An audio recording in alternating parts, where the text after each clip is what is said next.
محدثاتها وكل محدثة في الدين بدعة وكل بدعة في الدين ضلالة وكل ضلالة بصاحبها في النار. أيها الأحباب الأخيار، هذا يوم الجمعة 24 من ذي القعدة لعام 1443 من هجرة النبي صلى الله عليه وسلم، المصادف 24 من يونيو تموز لعام 2022 من الميلاد، من ميلاد المسيح عيسى عليه السلام. وقد حدث خطأ في تاريخ الجمعة الماضية، قلت مايو شهر 5 وكان شهر 6.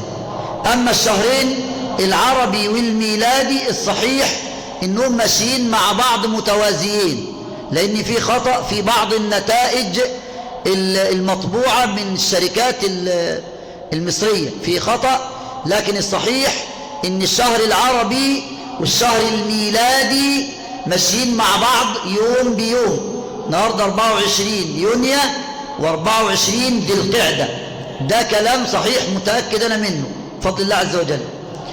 لا عشان لو حد عنده نتيجة بس حابب يظبطها من الأول كده، 24 النهارده.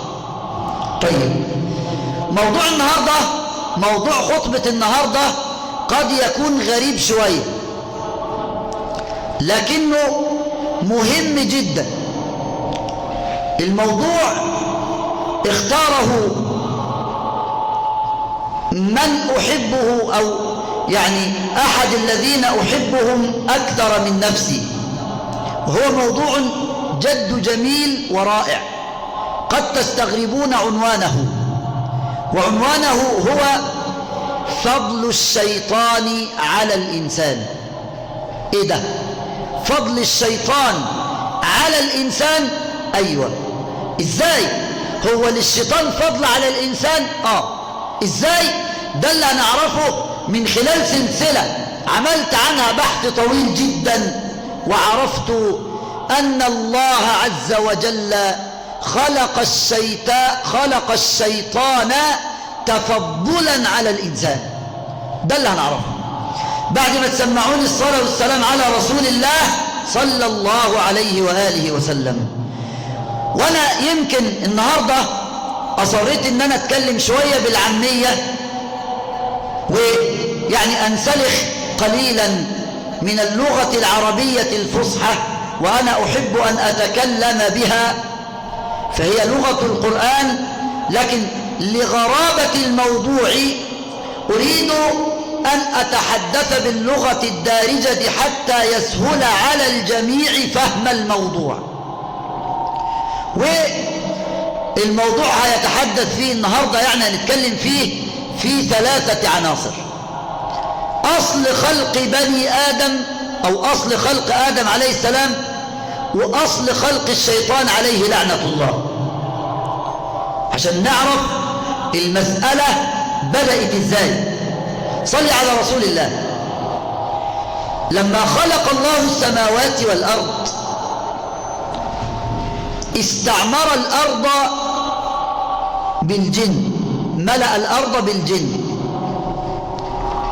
فالجن جسم غازي لا يرى، أجسام غازية لا ترى، فبدأوا يفسدوا في الأرض ويسفك بعضهم دماء بعض، ويعني أكثروا في الأرض الفساد. من ضمنهم واحد كان في الأرض متكبر على أهل الأرض من الجن بعبادته المزيفة. من الذي علم بتزييف عبادته؟ الله. ومع ذلك أمهله لدرجة إن الملائكة نفسهم اتخدعوا فيه. الواحد ده جني اسمه عزازيل، جني اسمه عزازيل، هذا الجن أصل الجن، أو هذا الجني أصل الجن، يعني من أصل الجن. من أصل الجن يعني إيه؟ يعني من أصل عريق جدا، حتى إنه كان أحد ملوك بعض قبائل الجن. عزازيل ده ظل يعبد ربه كما قلت لكم عبادة مزيفة، لكن ربك عز وجل يمهل، لدرجة انه عزازيل ده دعا ربنا انه يصعد الى السماء مع الملائكة، مع وليس من، وربنا لبى له دعوته مع علم الله بتزييف عبادة هذا الايه الجني. رفع مع الملائكة، وبعد ان رفع مع الملائكة تكبر بتزييف عبادته حتى على الملائكة، حتى سموه طاووس الملائكة. إذا ملك صلى ركعة هو يصلي 20، إذا ملك صلى 20 يصلي هو 100. خلاص، مش بقصد شيء إلا بقصد التكبر على أحسن منك برضه، أنا أحسن منك برضه، أنا خير منك. دي كانت شعاره مع الملائكة، مع الجن، مع أي حد، شعاره أنا أحسن، دي شعاره. هنعرف برضه دلوقتي جت إزاي بعد ما تسمعوني الصلاة والسلام على رسول الله صلى الله عليه وسلم. فربنا تبارك وتعالى الأرض مليئة بالجن، عزازيل خلاص في السماء مع الملائكة يتكبر بعبادته على الملائكة. الملائكة لا يعلم السرائر إلا من؟ الله. والإخلاص ده لا يطلع عليه ملك فيفسده فيكتبه، ولا شيطان فيفسده. الإخلاص ده سر بين العبد وبين الله، لا يعلمه إلا الله. لذلك يوم القيامة اسمه يوم الفضيحة، قال عنه ربنا يوم تبلى السرائر. تبلى يعني ايه؟ تكشف. تبلى يعني تكشف. هنالك تبلو كل نفس ما أسلفت، يعني تكشف كل نفس ما قدمت. طيب، في هذه الأثناء الله تبارك وتعالى أراد أن يخلق مخلوقا جديدا من جنس جديد من أصل الأرض، ليعيش في الأرض، ليستعمر الأرض، يكون منها وإليها ومنها مرجعه. فجمع الله الملائكة. إبليس كان حاضر؟ لا. اللي هو عزازيل ده كان حاضر؟ لا، ما كانش حاضر. ليه؟ الآية في سورة البقرة وإذ قال ربك للملائكة. عزازيل ما كانش حاضر. عزازيل ما يعرفش بخلق آدم إلا بعد خلق آدم، هنعرف ده برضو، ركزوا معايا. احنا كده خلاص عزازيل عرفنا قصته، كان في الأرض مع الجن يعبد ربنا عبادة أنا خير من أي حد، أنا أحسن من أي حد، خلاص. وده كان هدفه وده شعاره في حياته، خلق آدم بقى. وإذ قال ربك للملائكة، آية سورة البقرة، إني جاعل في الأرض خليفة. طيب، لماذا قال جاعل ولم يقل إني خالق؟ وما الفرق بين الجعل والخلق؟ ركزوا معايا جدا وسمعوني الصلاة والسلام على رسول الله صلى الله عليه وسلم. الخلق خلق من عدم، أما الجعل فهو من أصل موجود. فربنا جعل آدم من طينة الأرض، فالأصل بتاع آدم إيه؟ موجود، اللي هو إيه؟ طينة الأرض. طيب، إني جاعل في الأرض خليفة. الملائكة خلاص يعني اتعقدت زي ما بيقولوا كده، خلاص الجن أفسد في الأرض وملأها فساد، فالملائكة بتسأل ربنا استفسارا، يعني يا رب مخلوق تاني هيفسد في الأرض زي الجن كده؟ أتجعل فيها، ما قالوش أتخلق فيها، أتجعل فيها من يفسد فيها ويسفك الدماء؟ سؤال يا رب. طب آدم اللي أو المخلوق اللي هتخلقه ده، أو المجعول اللي هتجعله ده، الخليفة ده هيفسد في الأرض برضه ويسفك الدماء؟ فلم يجيبهم ربنا، بل قال إني أعلم ما لا تعلمون. كيف خلق آدم؟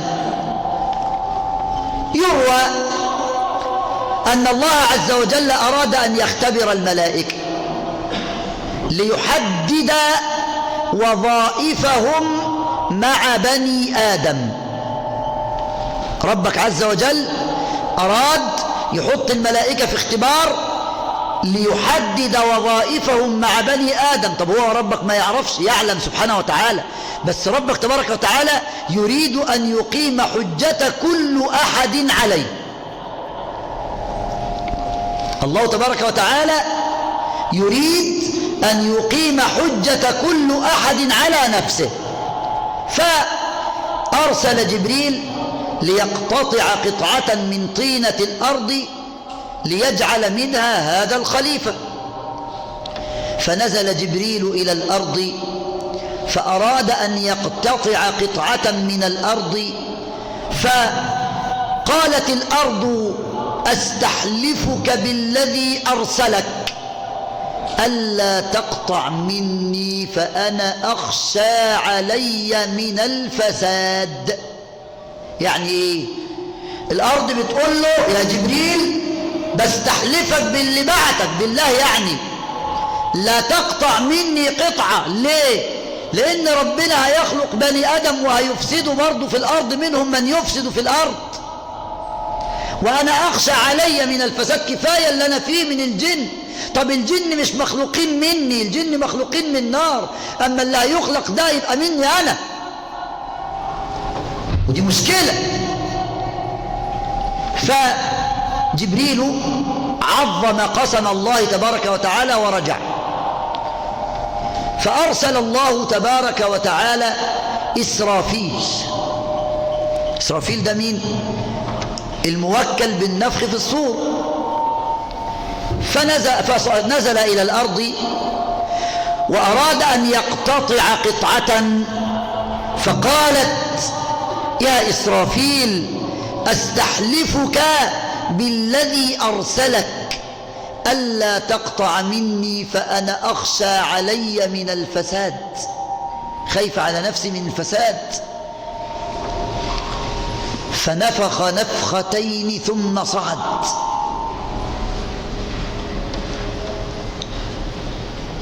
ثم أرسل الله عز وجل ميكائيل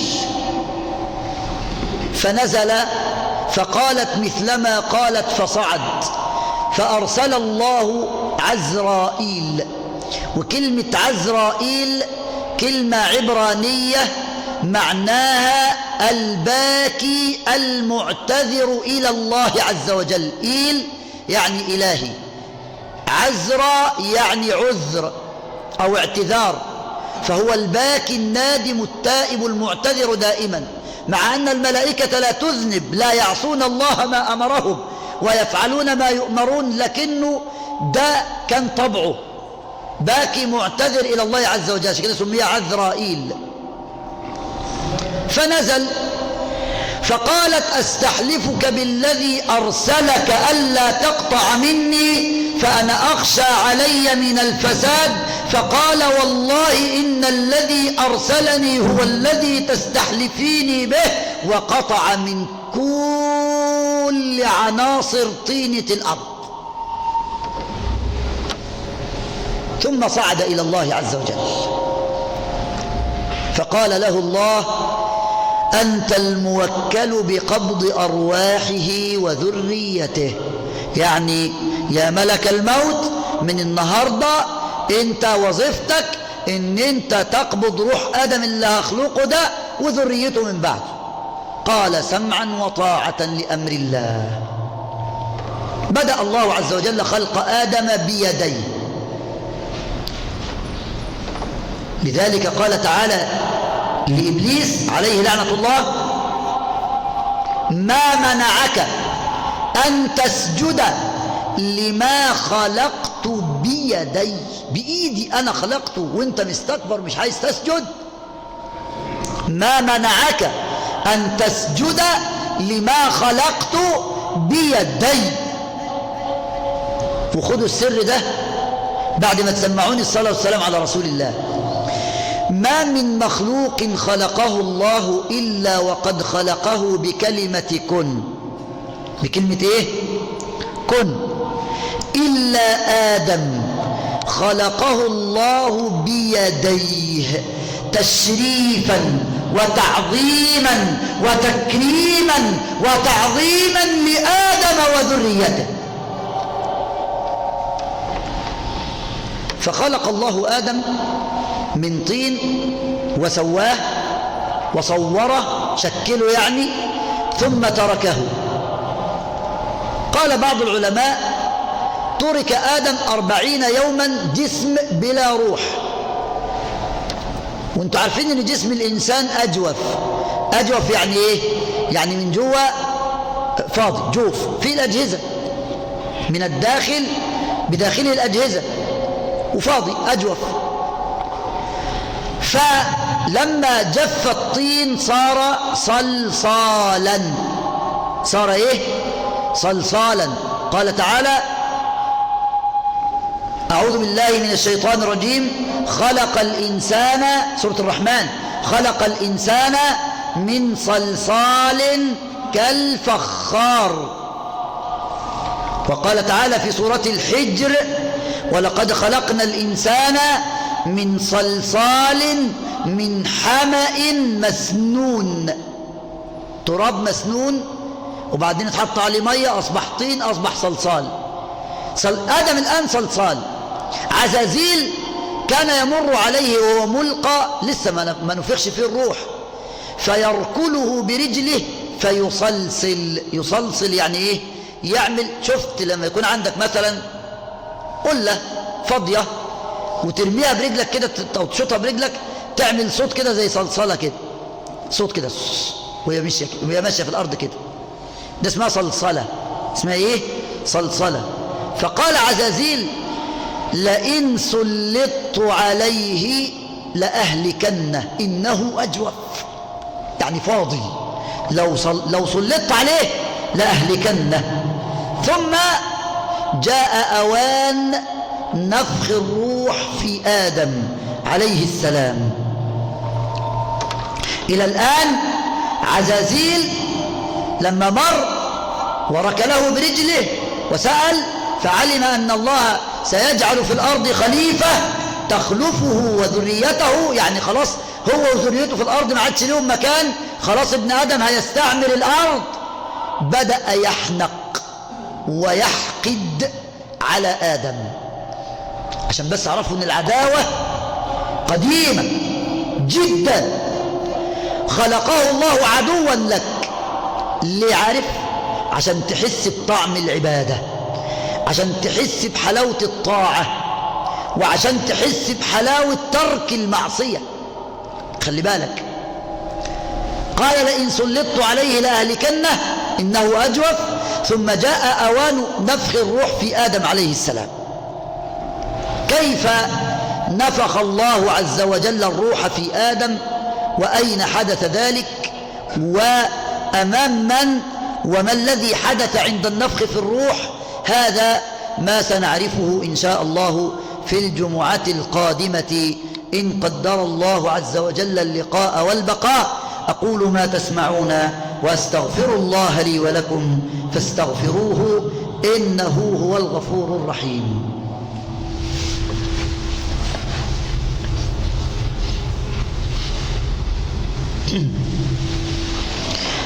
الحمد لله رب العالمين، له الحمد الحسن والثناء الجميل، وأشهد أن لا إله إلا الله وحده لا شريك له، وأشهد أن محمدا عبده ورسوله. اللهم صل وسلم وبارك على سيدنا محمد وعلى آله وصحبه أجمعين، وبعد. أيها الأحبة الأكارم، كما قلت لكم إن الله تبارك وتعالى خلق آدم للأرض. إني جاعل في الأرض، هو أنشأكم من الأرض واستعمركم فيها. طيب أمال ليه ربنا دخل آدم الجنة؟ ده اللي هنعرفه برضه في الخطب القادمة إن شاء الله رب العالمين، وهنعرف فضل الشيطان على الإنسان في إيه، عشان لما تعديه وتكرهه وانت عارف ان ربنا خلقه مش عشان يبهدلك، لا، ده خلقه عشان تفضلا من الله عليك، تفضلا من الله عليك أن خلق الشيطان طبعا. وهنعرف الكلام ده بالتفصيل في الجمع القادمة إن قدر الله اللقاء والبقاء. طبعا الأسبوع ده احنا بنمر فيه بظروف قاسية، وأنا أريد أن أرسل رسالة إلى النبي صلى الله عليه وآله وسلم من فوق هذا المنبر، أقول: يا رسول الله، نشهد إنك رسول الله حقا. فقد قال صلى الله عليه وسلم: لا تقوم الساعة حتى يكثر الهرج. قالوا: وما الهرج يا رسول الله؟ قال: القتل. أيها الأحبة، الأسبوع ده القتل أصبح فيه أمر طبيعي جدا جدا جدا. البنت نيرة أشرف اللي قتلت ذبحت بدم بارد أمام أعين الناس وأمام عدسات الكاميرات، وما تحرك متحرك، ده يدل على خنوع وقلة كرامة. كيف يترك مجرم يذبح هذه الفتاة ذبح الخراف ويدب نتعجب فقط. البنت في الإمارات في دبي بالأمس، الولد اتصل بيها: إما أن تقابليني وإما يكون مصيرك زي مصير بنت القاهرة. وقد كان ضربها 5 رصاصات أو 6 رصاصات، قتلها أمام الأعين والنواظر. إيه في إيه اللي بيحصل؟ أين نحن؟ ده من إيه؟ ده ناتج عن إيه؟ ناتج عن إعلام مدمر مفسد روج للجريمة وصاغها للناس حتى صارت عادة. أصبح قدوة الناس الفاسق فلان الفلاني الممثل، والفاسقة فلانة الفلانية الممثلة. إيه يا أخوان؟ إيه يا ناس؟ أنا أحذر أبناءنا وشبابنا وأحذر أولياء الأمور: لا تتركوا أولادكم للإعلام الفاسد والمسلسلات الكذابة اللي فيها الكذب بواح صراح واضح صريح، والأفلام الخليعة التي تحض على الجريمة وتصوغ لها. احنا أصبحنا في زمن الجريمة فيه أصبحت هواية وحرفة، ومع الأسف البلطجية في الزمان ده محميين ومعروفين ومتروكين ومنسبين، ولا حول ولا قوة إلا بالله العلي العظيم. قضايا الخطف ونزع الأعضاء من الأجساد وخطف الفتيات والأولاد وبيع الأعضاء ناتج عن سوء حالة اقتصادية احنا السبب فيها. يا اخوانا، ارجعوا إلى الله، عودوا إلى ربكم. مش هينصلح الحال إلا بالعودة إلى الله. مش هينصلح الحال إلا لما نرجع إلى الله. والقادم أسوأ، اسمعوا مني، القادم أسوأ إن لم نرجع ونعود، والله القادم أسوأ. يا أخوانا، الله تبارك وتعالى قال: وإذا أردنا أن نهلك قرية أمرنا متر فيها ففسقوا فيها فحق عليها القول فدمرناها تدميرا. إن الله يمهل فلا يغرنكم إمهال الله وحلمه. ارجعوا سريعا إلى الله، تصالحوا مع بعض، سيبكم من الخصومات اللي بينكم وبين بعض. الجار يخاف على جاره، الواحد يحب أخوه، حب لأخيك ما تحب لنفسك. يا أخي أفشي السلام، اطعم الطعام، سيبك من الغل والحقد والكراهية اللي بتسود منا دي، سيبك من الفرقة اللي شتتت الأمة دي، اوعى الإعلام وأولادك. أنا أعرف واحد شاب يعني قريبا من البحيرة، الأسبوع ده كان بيتعاطى المخدرات. عارفين حصل له إيه؟ ورب الكعبة حصل له شلل نصفي. فاتصل بواحد صاحبه برضه من الشلة: يا فلان ارجع فقد رجعت بعد الأوان. ارجع فاحمد الله الذي أعطاك العبرة من غيرك ولم يعط غيرك العبرة منك. وارجعوا إلى الله. إياكم التلفزيون، إياكم المسلسلات والأفلام الهابطة الماجنة الفاسقة. إخواننا، إحنا أصبحنا، المجتمع أصبح في عادات ورذائل وفحشاء ومنكر. إزاي يعني إحنا كيف نقبل على أنفسنا هذا؟ أنا لا أدري. أسأل الله عز وجل أن يهدي شباب المسلمين، وأن يحفظ شباب المسلمين ونساء المسلمين، وأن يجعل مصر بلدنا واحة الأمن والأمان والسلم والسلام والاستقرار يا رب العالمين.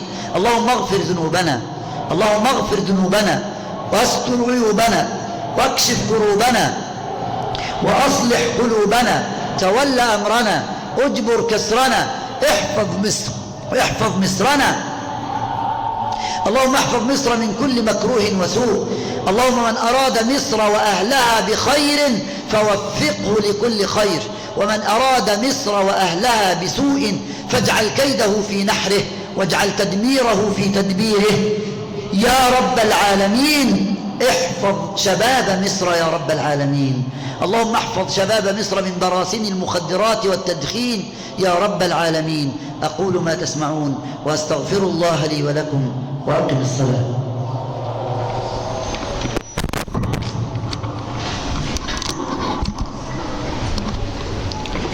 الله أكبر، الله أكبر. أشهد أن لا